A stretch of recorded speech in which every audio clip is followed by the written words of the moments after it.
Hello friends, আজকে আমি আবার চলে এসেছি এত সুন্দর একটি ফ্রক নিয়ে। তো এর আগেও আমি এরকমই একটি ফ্রক তৈরি করেছি। তো এই ফ্রকটি যেটি তৈরি করলাম সেটা এরকম ছিল না, অন্য ফ্রক ছিল। সেটাকে কাটিং করে নতুন করে কাপড় জয়েন্ট করে আমি আবার এরকমই একটা ফ্রক তৈরি করেছি। তো চলো দেরি না করে শুরু করা যাক। তো আমি এখানে চওড়ার দিক থেকে এখানে 22 ইঞ্চি নিয়েছি, এখানে 24-25 নিতে পারো। আর লেংথের দিক থেকে আমি এখানে 18 ইঞ্চি বা 19 ইঞ্চি নিয়েছি, তোমাদের ইচ্ছে মতো এখানে লেংথ রাখতে পারো। আর ওপরের দিক থেকে এখানে 6 ইঞ্চিতে আমি এইভাবে মার্ক করে স্কেল দিয়ে সোজা লাইন টেনে দেবো।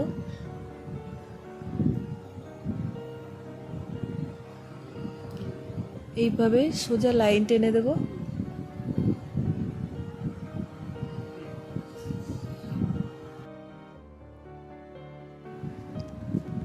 একটা পার্টের ওপরের দিকে এইভাবে 1/2 ইঞ্চি করে মুড়িয়ে নিয়ে সেলাই করে নেব। এখানে আমার দুটো পার্ট আছে, দুটো পার্টই একই রকম মাপে কাটিং করে রেখেছি।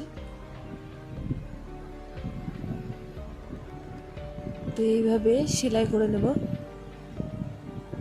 তারপরে যেখানে আমি দাগ দিয়ে রেখেছি সেখানে এইভাবে রেখে আবার এর ওপর দিয়ে সেলাই করে নেব।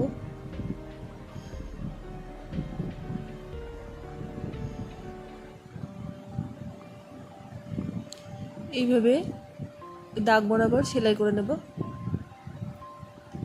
তারপরে যেখানে সেলাই করলাম তারপর থেকে এখানে 1.5 ইঞ্চি মতো এইভাবে মার্ক করব।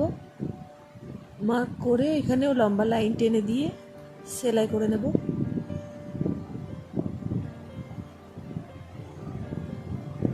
স্কেল দিয়ে এইভাবে দাগ টেনে দেব। এই দাগ বরাবর এখানে আরেকটা সেলাই দিয়ে নেব।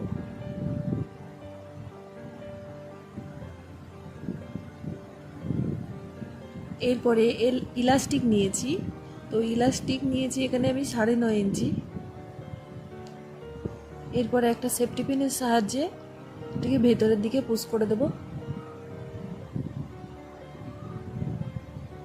একটু খেয়াল রাখতে হবে, ধরে ধরে করতে হবে যাতে ইলাস্টিকটি উল্টো পাল্টা না হয়ে যায়, যেন সোজা থাকে। এইভাবে আস্তে করে টেনে ধারের দিকে নিয়ে আসতে হবে যাতে ইলাস্টিক ভেতরে না চলে যায়। তারপরে এই ধার দিয়ে এখানে সেলাই দিয়ে রাখবো।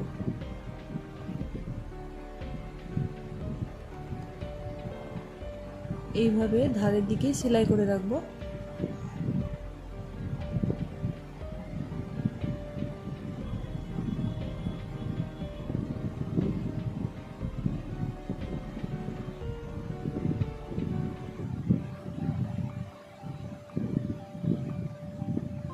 এইভাবে ধীরে ধীরে কাপড়টা ভেতরের দিকে টেনে দিয়ে আবার এই ধারটা একই রকমভাবে এখানে সেলাই দিয়ে নেব।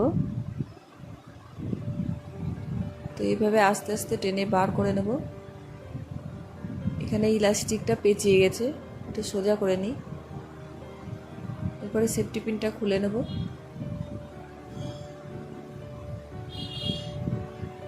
তো এই ধারটাও এইরকমভাবেই সেলাই করে নেব।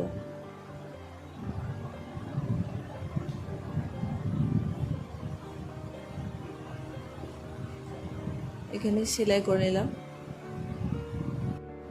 বাড়তি সুতোগুলো এইভাবে কাটিং করে দেবো, বাড়তি সুতো থাকলে দেখতে ভালো লাগে না। এরপরে হাত দিয়ে টেনে টেনে এভাবে জামাটা এভাবে টেনে দেবো। দুটো পার্ট একসাথে এভাবে বসিয়ে নেব।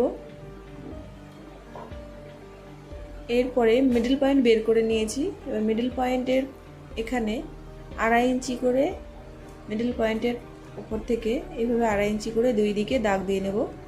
দুটো পার্টে একই রকমভাবে মিডল পয়েন্ট বের করে নিয়ে সাইডে 2.5 ইঞ্চি করে আমি এইভাবে মার্ক করে রাখছি। এখানটায় ফিতেটাকে বসাতে হবে। তো এরপরে ফিতের জন্য আমি এখানে নিয়েছি 9.5 ইঞ্চি লেংথের দিক থেকে এবং চওড়ার দিক থেকে নিয়েছি 2.5 ইঞ্চি। এরপরে এইভাবে সেলাই করে নেব।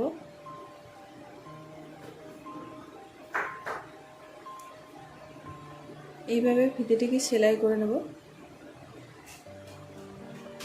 শর্টকাট উপায়ে আমি এখানে সেফটি পিন দিয়ে এইভাবে সেলাই করে নিচ্ছি। দেখুন আমি কিভাবে বের করে নেব। এইভাবে ভেতরে সেফটি পিনের সাহায্যে আমি এটাকে সোজা করে নেব।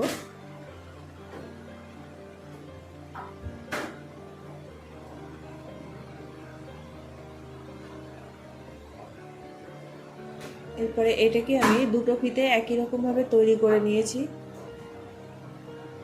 দুটোকে আয়রন করে নিয়েছি, সাইডের দিকে সমান করে নেব। বাড়তি কাপড়গুলোকে কেটে দেবো এইভাবে। তারপরে যেখানে 2.5 ইঞ্চিতে মার্ক করেছিলাম সেখানে ফিতেটিকে এইভাবে ভাঁজ করে নেব। ভাঁজ করে সেলাই বসিয়ে দেব।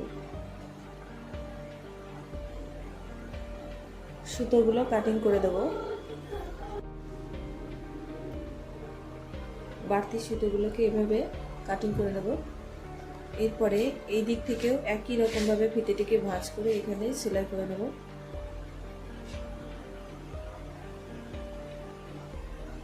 এভাবে বসিয়ে নিয়ে সেলাই করে দেব। এখানে বাড়তি সুতোগুলোকে কাটিং করে দেব। এরপরে এই পার্টটিকে এইভাবে বসিয়ে নেব।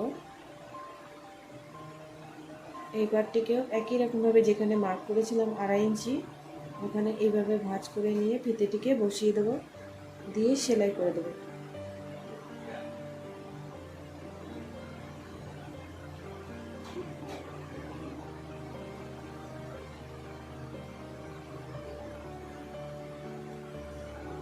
দুটো ফিতে একই রকমভাবে বসিয়ে নিয়েছি।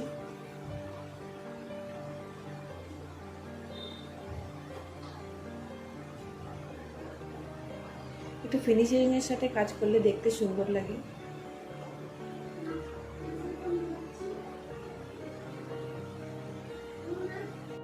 তো বন্ধুরা, যারা আমার চ্যানেলটিকে এখনো সাবস্ক্রাইব করনি তারা অবশ্যই সাবস্ক্রাইব করে নাও এবং ভিডিওটি কেমন লাগলো কমেন্ট করে অবশ্যই জানাও। লাইক কমেন্ট করতে ভুলো না, শেয়ার করতে ভুলো না। এরকম নতুন ভিডিও আরও দেখতে হলে আমার চ্যানেলটিকে সাবস্ক্রাইব করে সাথে থাকো।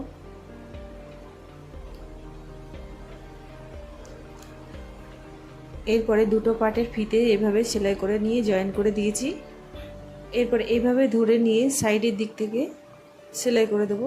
একটু সোজা করে নিতে হবে, ফিনিশিংটা দেখতে সুন্দর লাগবে।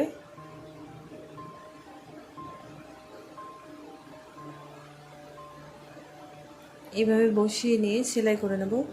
দুটো সাইডে একই রকমভাবে সেলাই করে নেব।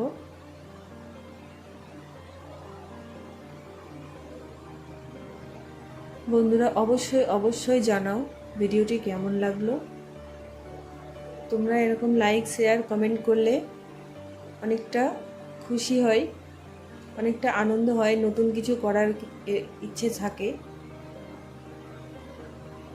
তোমরা অবশ্যই লাইক শেয়ার কমেন্ট করো। এরপরে দুটো সাইড সেলাই করা হয়ে গেছে। এরপরে নিচের দিকটা বটমের দিকটা এইভাবে ডবল ফোল্ড করে নিয়ে সেলাই করে নেব। এভাবে পুরোপুরি একই রকমভাবে ডবল ফোল্ড করে সেলাই করে নেব।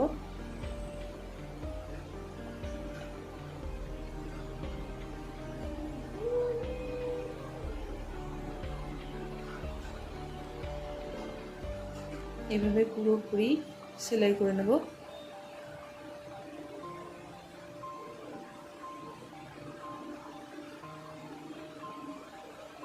নেক্সট ভিডিও কি তৈরি করব তোমরা কমেন্ট করে জানালে অবশ্যই খুশি হব এবং সেই ভিডিওটি দেওয়ার চেষ্টা করব। আর আমি অনেক দেরি করে ভিডিও ছাড়ার জন্য তোমাদের কাছে ক্ষমা চাইছি।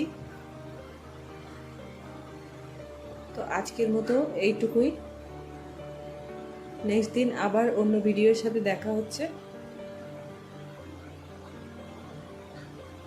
সাথে থেকো, পাশে থেকো। আজকের মতো এইটুকুই। Tata, bye bye.